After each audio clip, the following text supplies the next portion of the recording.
Hello and welcome to this What Horse of the Apocalypse Are We On edition of the Purple Journal podcast. I am your host, Joe Johnson from purpleptsd.com and periodic writer for vikingsjournal.com, here with Joe Oberly, senior writer over at vikingsjournal.com. Also writes a piece once a week for purpleptsd.com. How you doing? I'm going to be sitting in stunned silence tonight after what happened yesterday. So if you don't hear from me, that's what's going on. Join the club. And here, as always, is Luke Braun from purpleptsd.com as well. I'm doing about as well as one of Mike Zimmer's eyes. Which one? Yeah. I'll leave that up to the reader. Well, I should mention too that the Purple Journal podcast is brought to you by a new sponsor that we added last week, which is skullyourhome.com. It's the website of a realtor who's a friend of the show, or I guess my friend, named Nick Wimbris, who kind of handles things out on the east side of the metro up towards the White Bear Lake area, and that's his website if you're looking for a house to buy or sell. It's skullyourhome.com. But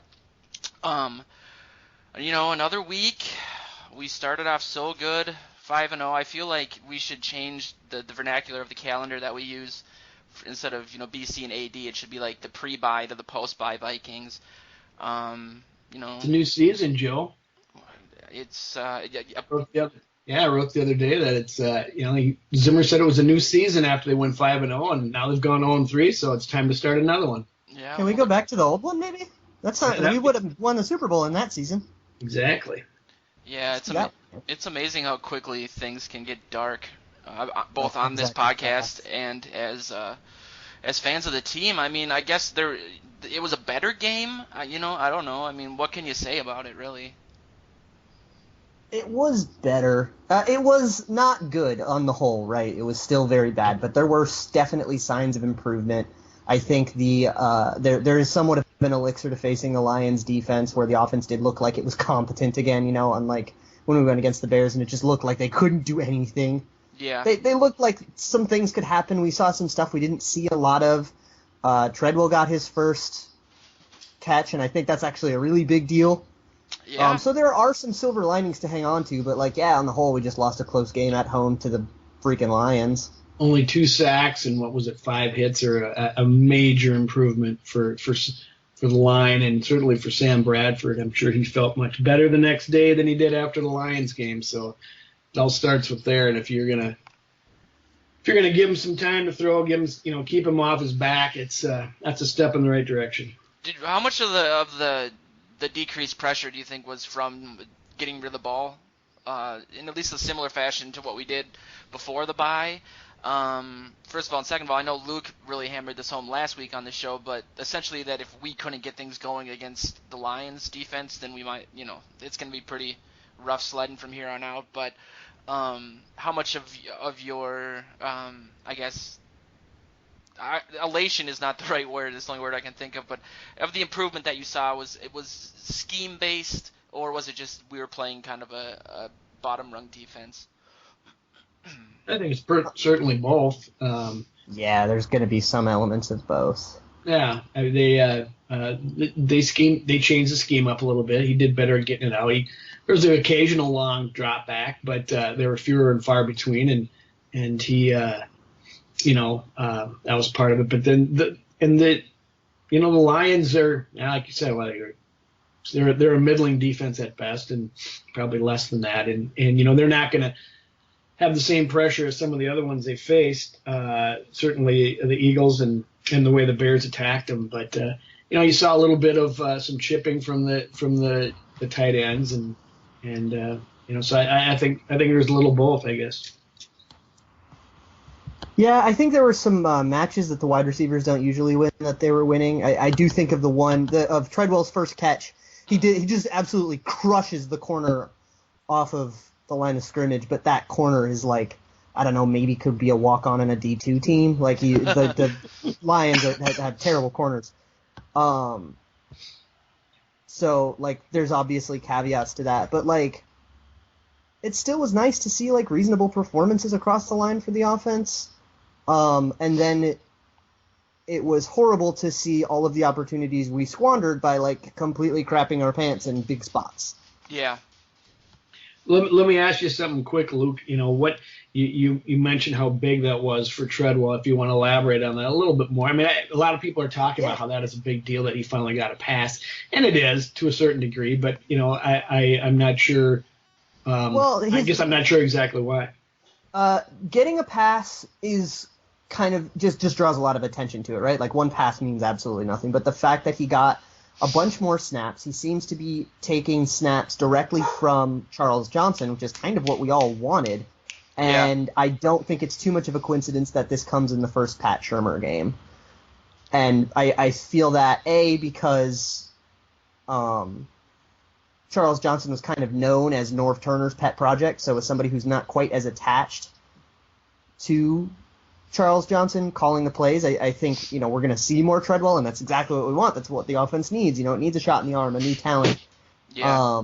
And two, Zimmer's comments after the game regarding it in essentially saying, like, yep, it's about time, seemed a little bit like he wanted that to happen. And it doesn't seem like he's just going to go right back to the bench now, which I think is the biggest. So is it an either or thing with Treadwell and Johnson? I mean, because they don't have the exact same skill set. Johnson's a little faster than Treadwell is, but and Treadwell's a lot better at contested catches, yeah. But I think the position we have Johnson playing isn't really the deep threat. We have Adam Thielen doing that. We have Johnson trying to play those kind of, run an out route and win at the catch point, which is stupid because he's horrible at that. But that was just one of the Norv Turner things that he apparently couldn't figure out how to not do. Yeah. Well, that's what we heard about Treadwell in college. We haven't really seen how well he contests in the pros yet. We haven't had a chance. Yeah, it's supposed to be. He hasn't had the opportunity, but I guess I give him the benefit of that. I think it's big too, just because there was some smatterings with Norv Turner leaving that people thought that Treadwell was the big possession receiver that Turner asked for or needed for this offense to function, and with Turner leaving, that essentially we were saying that Treadwell was a wasted pick, and essentially he was just going to kind of fall to the wayside, and we won't really hear a lot more about him. I wish they'd use him in the red zone, especially with all the troubles they have inside the 5. If he's that good at it, and he's supposed to be at contested balls, give him a little hook or give him a little slant in the end zone, and let him go after and battle some of these smaller cornerbacks, because.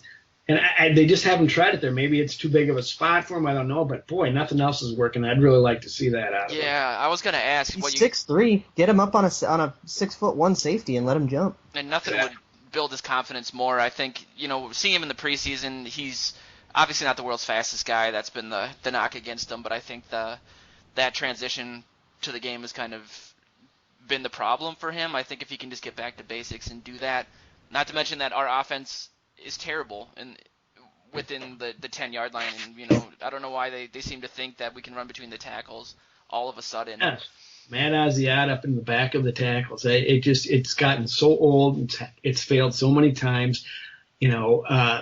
Bradford can fade back and find him. He'd probably get a one-on-one, you'd think, because he's a rookie, and get some others. I don't understand that, but maybe that's coming. Yeah, there's actually, I saw some people tweeting out GIFs after the game and in the last few days of some of those super unsuccessful runs up the middle, especially in the short yardage situations, namely that 4th down and 1 we couldn't convert. I think it was 2nd and 1 or 3rd and 1 that we couldn't convert. Yeah. And there are players going in motion.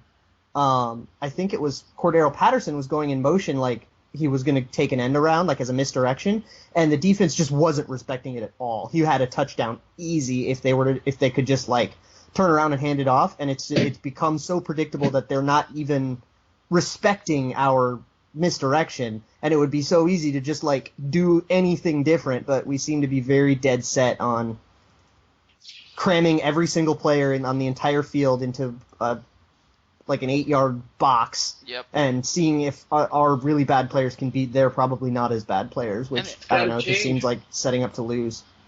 It's got to change, Exactly right. I mean, that's the weak spot of this team is the offensive line. And, granted, at one point, what was it, 4 inches they had to gain?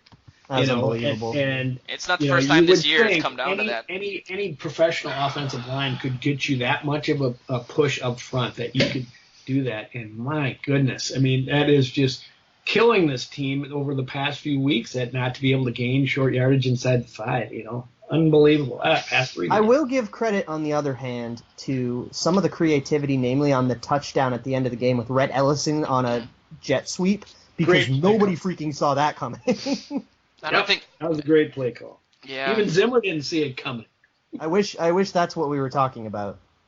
It to be honest, man, I got it's a lot of work for me to get off the couch into my wheelchair, and I got up and was rolling around, relieved, not necessarily excited, thinking, hey, we stole one, we're 2-1 in the division, and it just didn't end up happening for any number of reasons. I know I saw a stat that said that in the situation that the Vikings were in, because I know people were questioning Zimmer's when Zimmer took the timeout with 27 seconds left after the handoff. But since 2000, they said of the 98 games where a team is down 3 points and they get the ball within their own 30-yard line, they lose. They've lost every time. They were 0 for 98. Yeah, that was the first time. We gave them the ball in a situation where teams were 0-98 and then lost. Yeah, so that's what the Vikings are known for, setting those kind of records of futility. It's awesome. You just add it to the list. God, you got the Cubs winning. In a trophy case. You got the Cubs winning. You got Trump winning, and the Vikings are doing the same. If there's ever you need a constant in your life, buy a Vikings jersey. But what did you guys think about the Zimmer I like that. the Zimmer clock management fiasco? And that'll kind of segue into the Blair Walsh thing, because I do think that Blair Walsh was supposed to kick the ball off to like the 5-yard line to get some time off the clock during the kickoff, but he for whatever reason didn't do that. So yes, he was. That was the play call, and apparently people that saw Mike Prefer on the sidelines freaking out, pulling what hairs he has in his head out of it, because it didn't happen. I won't. I guess if okay, before we go to that, I'm of the mind that Zimmer should have run some more clock off. He hasn't admitted to it. He copped to not having the team in the right defense for that last drive by the Lions, when he only rushed 3 and should have had 4 rushing, and Stafford had all the time in the world to find that guy in the middle of the field. But I think he should have ran off some more time. I mean, you've got, it's amazing if you watch any game that's tight knit how many plays you can get within a 10-second span, or a 15-second span. Run it down to 15, and then, if something happens, I mean, you can't be hoping that you're going to get a penalty and get 4 new downs again. Yeah. Right down there. I mean, that's just something that you shouldn't count on if that's what you're thinking. You should have run it down and take as much time off and time enough for 2 plays and take your shots and see if you can get it in. I actually fall on the other side of this issue, so I'm glad that we can kind of represent both things. But I don't think the timeout is the thing we should be criticizing Zimmer for. I think there are other things that happened, the things really that he owned up to it that were genuinely mistakes, not rushing 4 on the Hail Mary at the end and some other things. But I think the timeout, there's a lot of hindsight bias to it, because there was 2 seconds left and it was like, oh, all you had to do was run 2 more seconds off. But I think it's so hard for you to go back into that situation not knowing what's going to happen and say, okay, what's the ideal amount of time to run off? 20 seconds? 15? What if you go 20 seconds and, something else happens and they still go down, and what if the kick is pooched in the right place and then they get a kick return and it brings them to the 40 and there were 2 seconds left, and if you ran 2 more, now you had to run 2 more off. So, it's really hard to get that answer correct. And I think leaving time in the event of some sort of, illegal contact or defensive, some ticky-tacky stupid penalty, which they've been throwing a ton, I think the odds of that are way higher than the odds of the other team doing a thing that 98 teams before them have failed at against a defense that you're supposed to have a lot of trust in. Yeah. 10 seconds, Luke. Run 10 seconds more off the clock, and then take your time out. I mean, you've got a shot. You can't predict it either way what's going to happen. How many times have we seen quarterbacks and they say, oh, they've given him too much time, and it's happened. They run up the field with very little time left. And Stafford had been in this situation in the fourth quarter in every game this season, winning 5. He's got the most, since 2014, he's got the most fourth quarter or overtime comebacks of any quarterback in the league. Now, I know he's not thinking about that at the time, but you want to give some guy who's obviously doing it this season that is not afraid to go out there and take those chances and maybe even have plays called that they know can work in this situation since they've been successful at it. You give them as little time as possible. I think 15 seconds also gives you that time to maybe get that ticky-tack foul that you're talking about. But since the Vikings, all they do is run at that point, they're probably not going to get it. They'd have to throw it into the corner of the end zone like we were talking about earlier. So, I mean, you can figure it out one way or the other and make, hindsight judgment calls, I think. But so I'm not going to say you're wrong, but I'm not going to say that I am either, because you could make a case for either side of the coin. Right, and it's really hard to just sit there and draw a bench line okay, 10 more seconds, so 17 seconds is the bench line now for that situation forever. It's so hard to draw a line somewhere that isn't going to be unbelievably arbitrary. But I think if Blair doesn't botch the kickoff, we're not talking about this. If Blair doesn't botch 2 extra points, we're not talking about this, but that's a different thing. If we don't botch a prevent defense, I think we had 3 defenders at the proper depth and none of them in the right spot on the field. We got beat in triple coverage, and this is supposed to be our Zim Reaper's best defense ever thing. So I think that's something that's a lot more concerning and something that really warrants a lot more talking about than a timeout at, asserting relatively arbitrary standards for when a timeout should be called. Okay, how about more? Was that, I'm not saying there was an arbitrary number of 10, 12, 14 seconds. I mean, just run it down. There was too much time there for him. Look what happened, and it's happened before. We have to be aware of that as well. I think about. I guess I'd like to say about Blair Walsh's kick. I'll give him this much defense in the whole situation. This is the real reason why I wouldn't take your bet, Joe, because this is what happens. There's so many things that lead into, as Luke is demonstrating, what leads into a failed, a loss here at the end of the game. You can't just blame it on the kicker. But correct me if I'm wrong, but didn't they have a penalty on the Lions that moved the kickoff up for Walsh? Is that right? Or am I dreaming that? See, I thought they was a 15-yard. No, I think that's right. I don't remember 100%. Actually, let me pull it up. I think that's right. And that my should make thought it easier, was at the time, and this is just, I'm splitting hairs here. And he's a professional; he should be able to make that adjustment. But if he kicks a pooch punt a certain way to get it inside the 5, and all of a sudden he's 15 yards closer, he's got to adjust again. It's like a golfer that then has to move, who moves up, a golfer like me who stubs his chip only 10 feet and has to move, or 10 yards and has to move closer and do a different shot. He had, it isn't an automatic that he knows just exactly where to kick that, in this intensified situation. So I give him that benefit of the doubt, but he still should have done it. I would argue that it's much more reasonable to expect the kicker to kick it into the proper place, or even if you just squib it and duff it. There's no precision to that, but at least it doesn't go right into the end zone and give them a free kneel down. Yeah. Right. I think it's a lot more reasonable to expect that from your kicker than it is to expect. But he was instructed to pooch it. If it was, just go up there and kick it and have them bounce it around and try to, then that's fine. Yeah, I think it's completely unreasonable to expect him to pooch it when he's told to freaking pooch it. It didn't look like he pooched it, though. It just looked like a regular No, he kick. boomed it right halfway into the end zone. Yeah, so it was kind of like it didn't even occur But how do you know he's not kicking at the same distance, 13, 30, or 15 yards than he's used to, closer? Well, he is, and therein lies the problem. That's what I'm saying. Yeah. It's not as easy as adjustment as you think to do that. I don't think if you're kicking from the 35 every time or whatever it is, and you pooch it to the 5, you do that over and over and over. You know how far to hit it. Well, suddenly you've got to hit it to that same 5-yard line from 15 yards closer. That's an adjustment. It's not just a snap and it's here it is. I'll dial it to this. I'll click to this and go 15 yards shorter. It's a mental and physical adjustment in a very high pressured situation.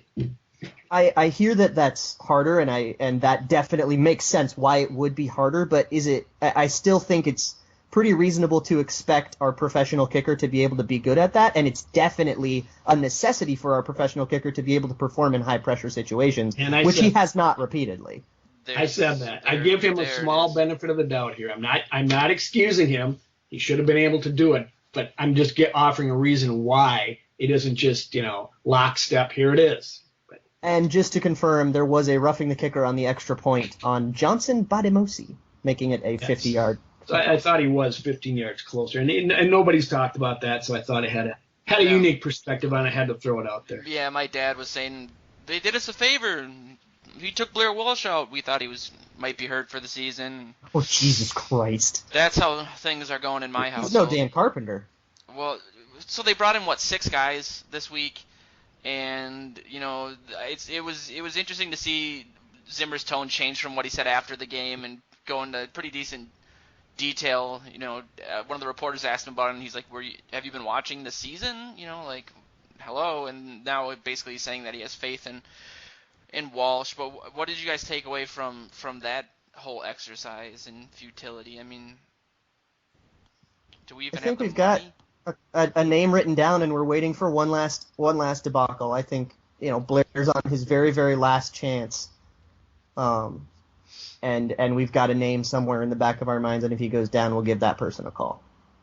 I don't think they're there. I went and looked at his contract today, and there's 3 years left on his contract this year, and if they cut him tomorrow, there's over $5 million in dead cap money. And is that so? Yes, and that's got to factor in. And it's gotta. And in addition, they have so little to sign a new kicker anyway. I'm sure these guys sitting on their couch are going to take whatever they can get, but I believe it's all less than $1 million too. So it's not exactly great money for. Maybe they can't sign some of these guys because they don't have enough money to give them the veteran minimum, whatever that is. But I thought going in. And I wrote this for Joe today for Purple PTSD, that you can't make this change unless there's somebody else there that's going to do you better. I mean, and I have said earlier in the year and even last year when he was having struggles, I said, look at Mason Crosby. And I was really surprised to hear Zimmer bring him up today. Yeah. He had a terrible year. He was on the hot seat. He went through just exactly what Blair is going through right now, and they stuck with him, and he completely turned around and left it behind. I mean, it's a confidence thing. Blair's a golfer, and this is a golf thing. It's not like football where you go out there and just react. It's like the golf ball is sitting right there, and you have to, you got all this time to think about what you're doing. It's almost a similar athletic thing, those two deals, and he's got to get his head on straight, and it may not come for a while. It may not happen here. I don't know, but I just when I saw the names and I saw some of their careers and what was going on, I just didn't think it was going to happen given all those parameters. We've talked about Walsh in depth a lot on the show, and I think one of the things we talked about, at least tying it to the interview that I had with Chris Cluey and what he was saying about Jeff Locke at the time, was mainly about bringing in competition as like a way to obviously motivate the guy, or at least let him know, like, if you don't fix this, we're seriously going to have to make a move. Do you think that could have something to do with the guys that they brought in? I mean, I don't know what a kicker tryout is like, but of the 6 guys, you have to think a few of them made every kick, and they still were like, all right, see you later, Also worth noting, Zimmer wasn't there because of doctor things. Right, he wasn't there watching the kickers. That's what he said. I wrote today. This is so. What if they aren't going to sign anybody for whatever reason, whether it's cap space, money, what have you? What do we take away from this? And it's like is this a vote of a slight vote of confidence for Blair? Okay, we couldn't find anybody better on the scrap heap than you, so we're sticking with you. Plus, what a glowing recommendation! Yes, congratulations, you're still better than Kai Forbath. Plus, at the same time, being a shot across the bow. I don't know if that's what Blair needs right now, but he's certainly on notice. He knows now that, this is serious, dude. Whatever you got to do, fix it. If you can, if you don't have the mental capabilities at the moment, then maybe something happens. But, maybe he also knows that Vikings are in a position to just kick away $5 million. I don't know. It's crazy. It's a tough situation. I didn't know about that much dead money. That actually makes a lot of sense why they would just sit and not get rid of him and try to get another kicker, especially considering that there are a lot of very interesting cap questions that need to be answered, so we might want to try to not make them harder. Exactly. Oh, and did you see that, Joe, that you had talked weeks ago about Robbie Gould. Yeah. He was 4 for 4 in extra points last weekend for the Giants. So yeah, well, won't be the so first there's time. That. Won't be the first time I'm angrily correct about something, but it's all I got these days. But yeah, I don't really know how dead money works on the cap. Like the cap is really confusing to me and convoluted. Would that carry over to next season, or is that this season? And if so, what difference does it make? I guess if it's this season, if we're already tapped out. Well, there's $3 million on this season, and you figure prorate, so that's a half. But and then there's like 2 in the next season and 1 after that. And I just added them up because if you cut them, you got to pay for all that, all that guaranteed money, which goes on your cap or whatever it is that goes on there. And is there perhaps a more macro level conversation that we could be having about the general idea of signing kickers to long-term deals because they're just so streaky and unpredictable sometimes? It was people like Mason Crosby can be having unbelievable careers and then suddenly just fall away for a year, and then you're kind of stuck with them, and then come back and it's like, how do you predict it? It was a very good point. I mean, when he signed in 2015 at the first day of training camp, everybody kind of turned around and looked at each other. Wow, well, interesting. It's a little surprising. All of a sudden they pumped all this money at him, and he didn't have the greatest year preceding. He certainly didn't have his Pro Bowl rookie year that he did that year. But there it was. So yeah, that's a very good point. It's a very good conversation to have. Yeah, football contracts are amazing. I mean, I think there are kickers that obviously do justify having a long-term contract that you can name probably on one hand, but the demand for a position that I guess doesn't matter that much until it does is so high that you end up getting crappy contracts, just like you end up getting bad quarterback deals, like Osweiler type deals and everything. But I do think we're in the middle of a perfect situation in regards to signing a kicker. Maybe don't give such a big contract to a kicker who's been hit or miss his entire career. I mean, he's had one good year and then been off and on pretty much since. So I'm ready for the story to be over with, man. The writing seemed to be on the wall. A lot of the stuff Zimmer said after the game was stuff that we were saying a couple weeks ago. At least I was saying to myself. But like you guys said, I as much of an anti Walsh guy as I am, I don't blame the loss on Sunday to him specifically, or even as a majority. I think a lot of it, going back to what you guys were saying about the clock, I was going to add that I think that whole situation boiled down to Zimmer having either an uncertainty or a little not enough faith in his offense to get it into the end zone, not knowing how much time it was going to take. In that regard, and then having too much faith in his defense and his ability to call plays. And clearly, I don't know what's been happening, but a few weeks ago there were conversations that Zimmer was perhaps one of the best, if not the best coach in team history. And then his eye goes out. Team history is a little interesting. I hang out. I don't think I heard that. I hang out in weird areas of the internet. It's just me texting like a bot. But is that what the Omegle chatbot said? Yep, we're getting really close. He's gonna guest on the show next week.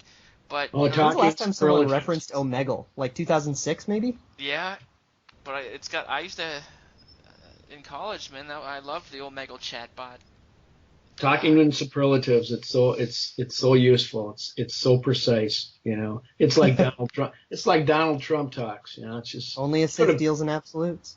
That's right. Yeah. So what's up with Zimmer? and or the defense. Well, he's got to learn this. He's got to learn this.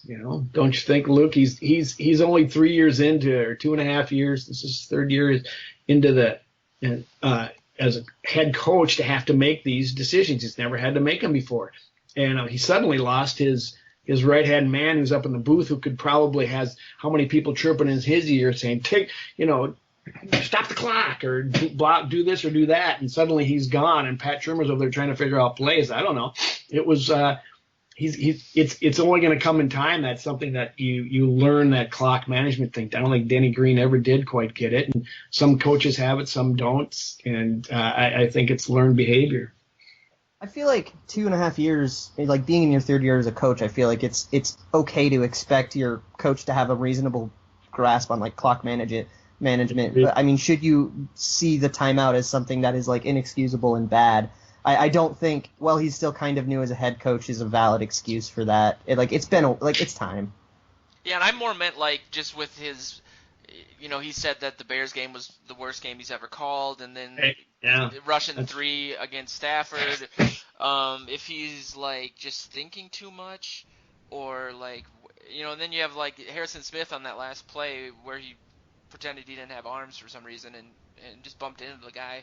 It just seemed uncharacteristic, and we talked about, at least I brought up the Harrison Smith play from last week, saying like it's just weird to see him make any bad plays, and it seems like he's a good personification of what's been happening with the defense, just not playing as well as it was before. It's not like they're playing terribly, but what do you guys think? I was thinking of writing a story about just this topic with Zimmer and how he's blamed himself for a few whiles here, had the bad game, and then blamed himself a little bit here. But I'm too much of a Zimbobo to do that, so I didn't write it. But I think there are definitely, you can look at some of the Zimmer decisions and kind of say, well, that was questionable, and maybe we shouldn't have done that and this and that. But, I mean, Occam's razor here.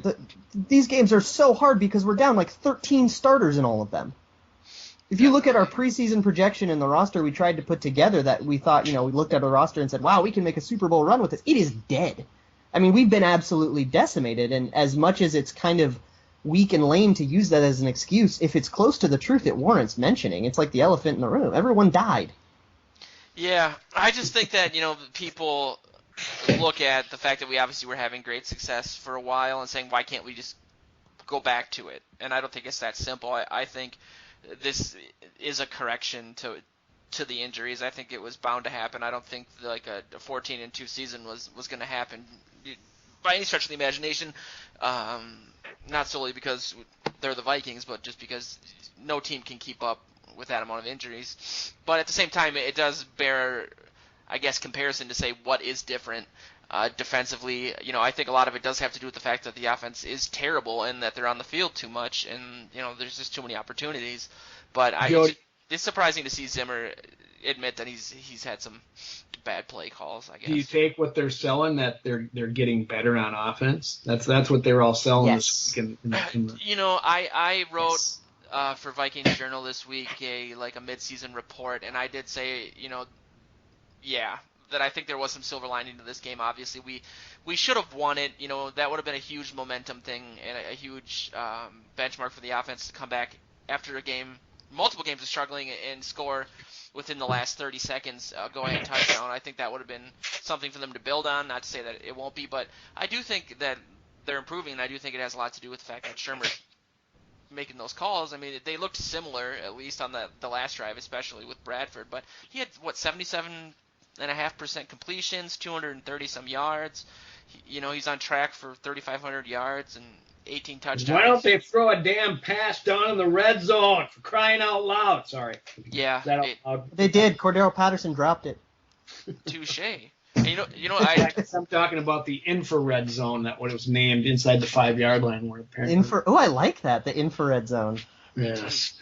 I was scrolling through stories today just for looking for stuff for the show, and I saw one of the Raiders fan blogs was talking about how much the unsung hero that is Bill Musgrave, and how he needs to be considered one of the great NFL minds, and it was like, what is happening?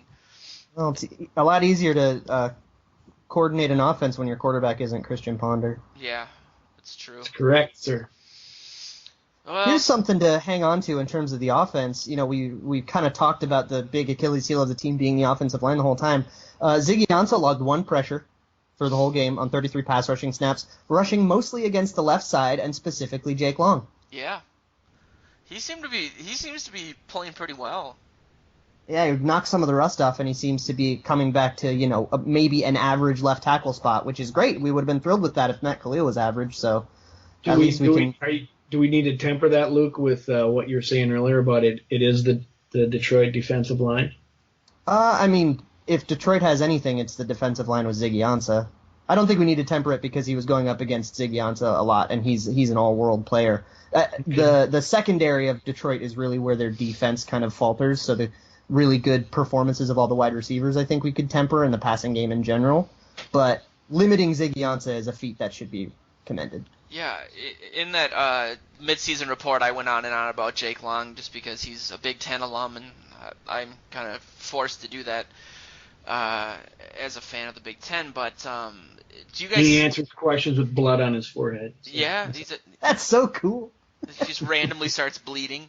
There's a Conan O'Brien skit when he hosted Saturday Night Live where he was like an old school Irish boxer, you know, with like the dance boxing when black boxers got introduced, and eventually he just starts bleeding when the starting bell goes, and that reminds me of Jake Long in the locker room. But, you know, I wrote this in the article about the midseason report, you know, with Jake Long playing better and Boone, I know, Joe, you talked about Boone in your article today. You know, Berger in the middle. Do you think the left side of the line is something where, you know, I guess I was comparing it on paper, this line to the line in 2015. Obviously, we had 5 starters last year for the whole 16-game season.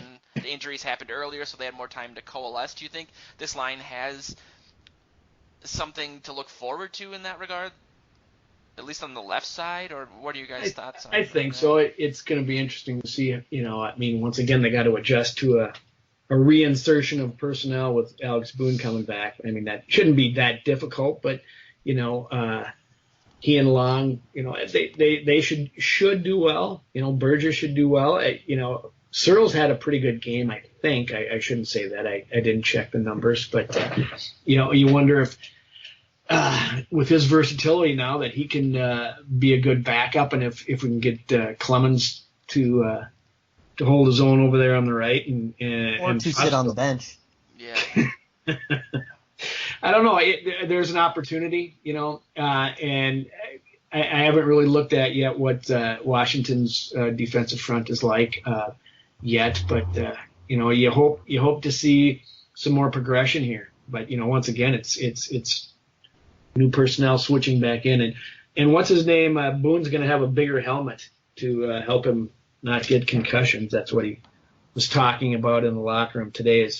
His family said they don't want to wheel him around when he's 35, so they want him to wear a concussion helmet. He's wearing one of these old ones. That's the last one you can wear when it was, you know, it's from many years ago, and he's reluctant about it, but he's going to do that. So that'll be an adjustment there for him, maybe. I don't know. Did he pile up as many injuries when he played for like San Francisco, or is this just the Vikings luck? It seems like he's injured every single game. I thought he was more resilient early on, but he's getting older, you know, just like concussions are nothing to screw with too. Concussions will take you. Just on Washington's pass rush, just looking at Football Outsiders right now, they generate pressure the 12th most in the league, so average to above average. Nice. Yeah, it'll be a good test because, you know, they're on the road again, and you know, they obviously have to keep Bradford upright, and God dang it, if someone, you were talking about how good a game he had, well, why don't they throw a pass then if he's so darn good and they can't run? I'm sorry. Yeah, it doesn't. Wait, no, I'm with you on this crusade, but I think it's NFL wide. This is because I'm sick of being angry about the Vikings, so I'm writing a league wide thing. There are so many things that NFL teams do that are stupid, and every team does it, and it's horrible. But nobody is going to be brave enough or have the balls to break the status quo. I mean, we see things like Mike Tomlin going for 2, like slightly kind of more, and it's like world moving, and lining up in short yardage situations with the entire offense in tight puts you at a 9-11 personnel disadvantage and sets up 9 points of failure with 2 free rushers, and like just gives you so many opportunities to screw up that run. Where if you did the exact same thing but put 3 wide receivers out wide, you would have a much easier time. And every single NFL team does it, and I really wish that they would stop because it leads to a lot more failures than it has to lead to.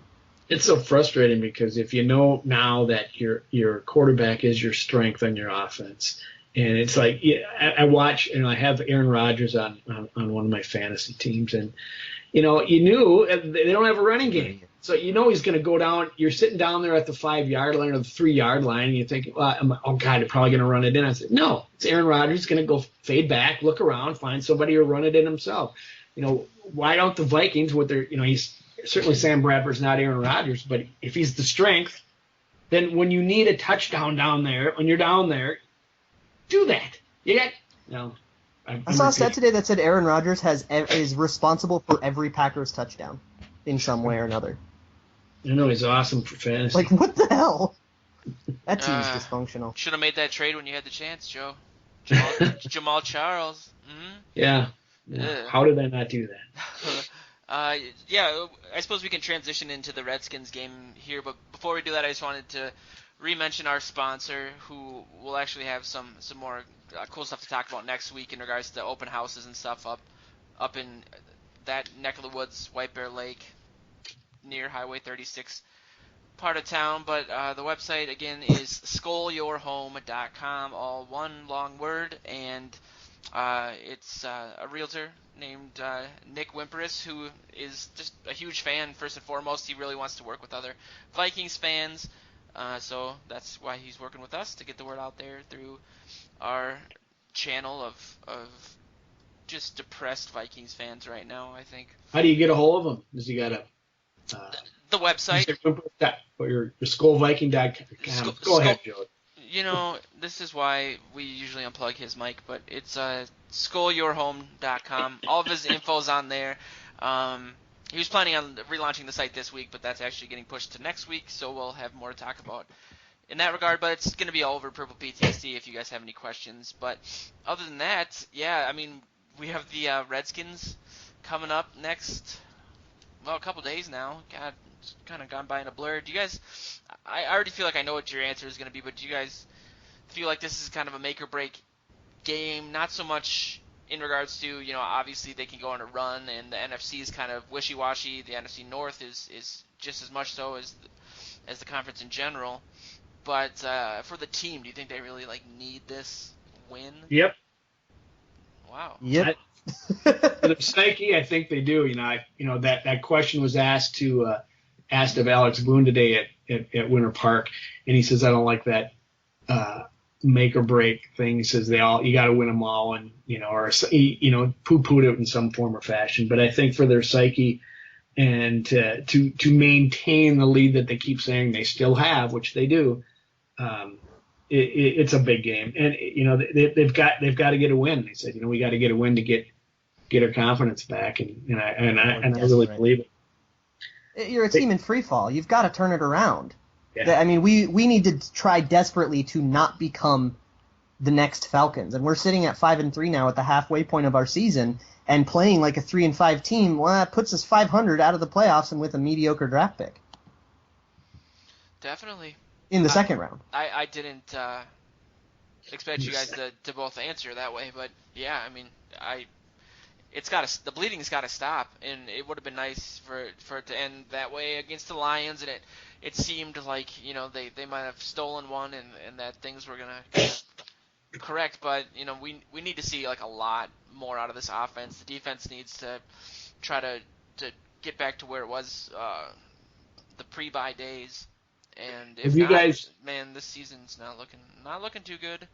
Have you guys ever seen the movie The Natural? No, but I've seen the Simpsons parody of it with the Wonder Bat. They kept bringing in this psychologist to give the team lectures. Losing is contagious. It was a montage. They kept, or is a disease. Losing is a disease. So I think they, and eventually, what's his name? Robert Redford's character walked out of the room because he couldn't handle it. But the Vikings, that's what's next for them if they kick this one away. So they better win. And Washington is such a beatable team. I mean, it's kind of the same thing as with the Lions and Bears. I mean, if you can't come out of Lions, Bears, Washington, if you come out of that 0-3, you are bad.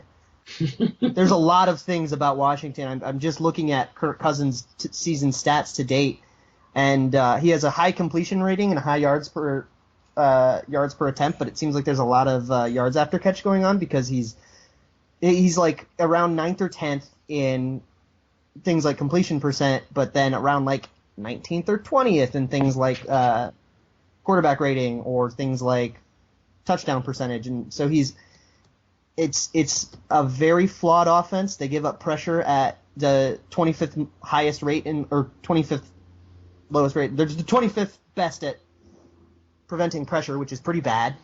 And they've got a new left tackle. There's a lot of flaws in this offense. They've got a new left tackle.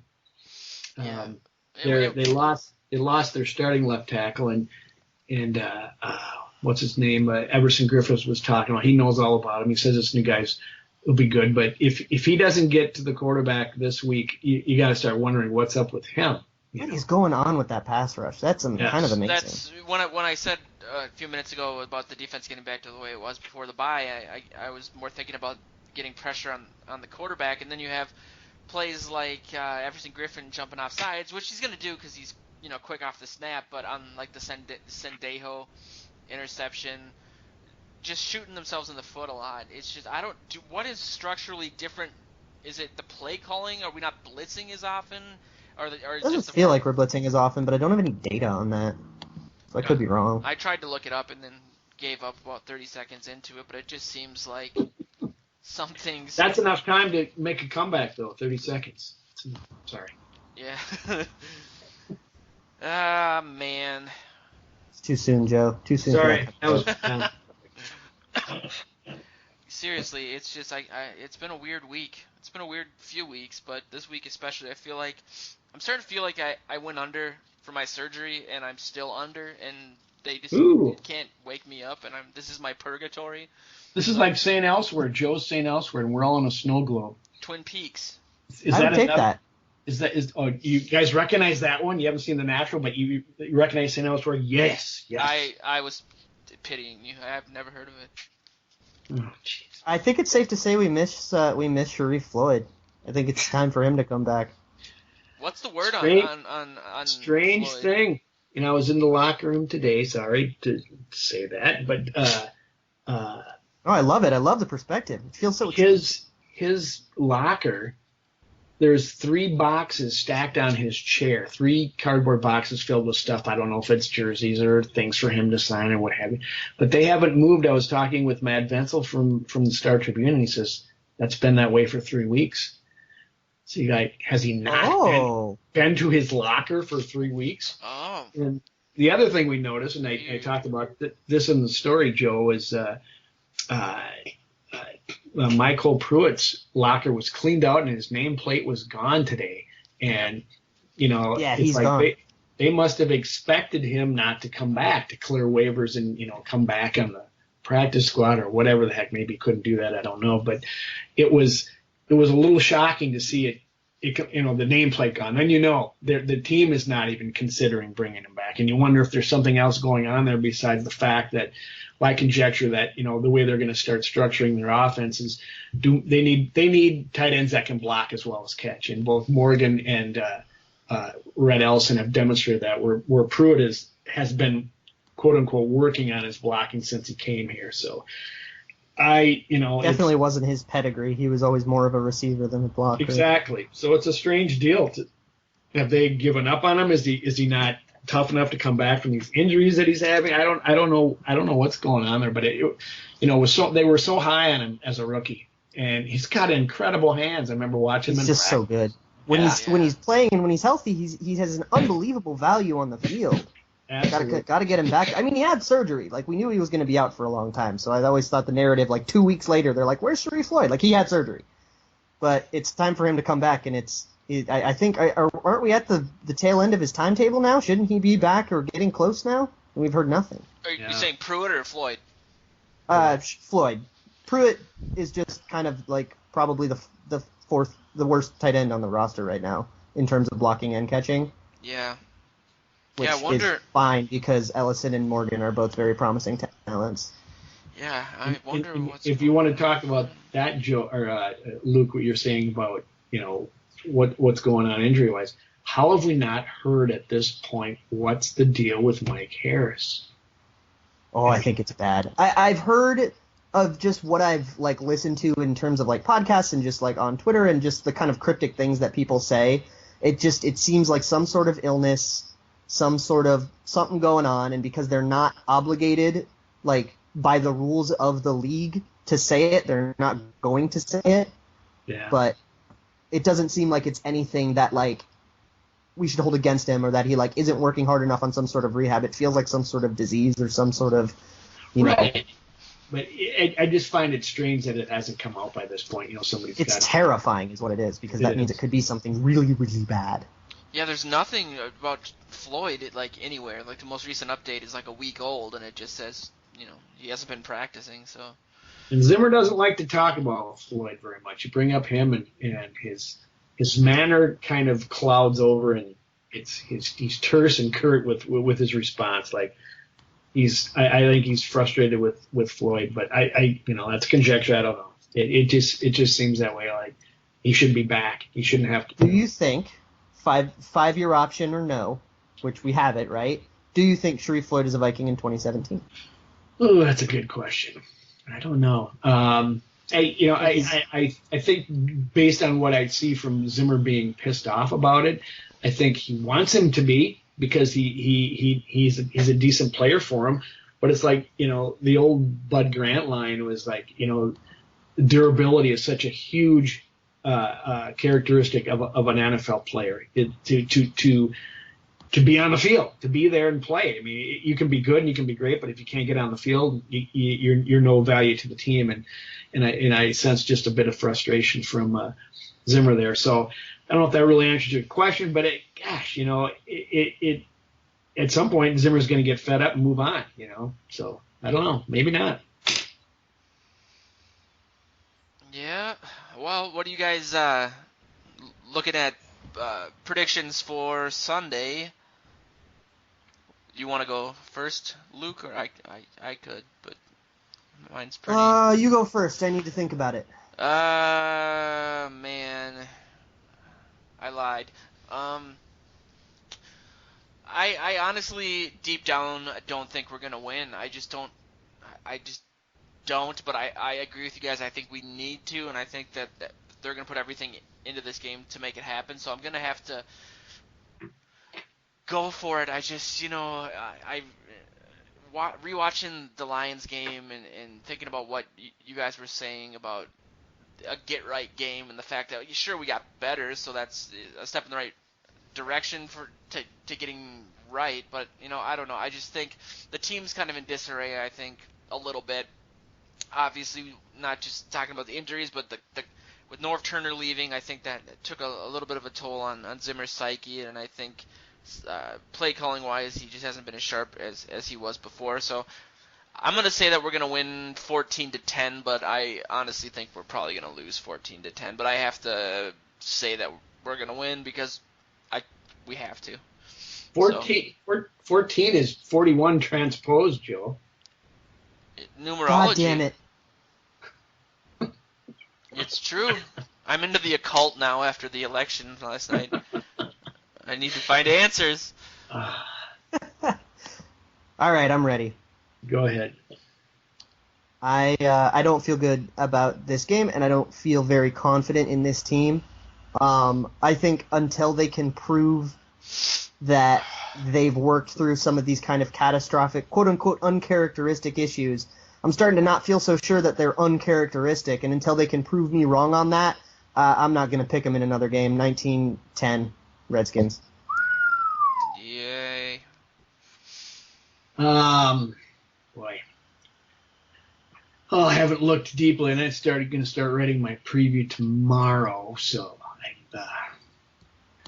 haven't really thought about it that hard, but I agree with what Joe said that they have to. I don't feel good about it because this is a loss all over it. You know, they've had a history with the Washington that they've just not done well, and I don't like the fact that they're going on the road out there.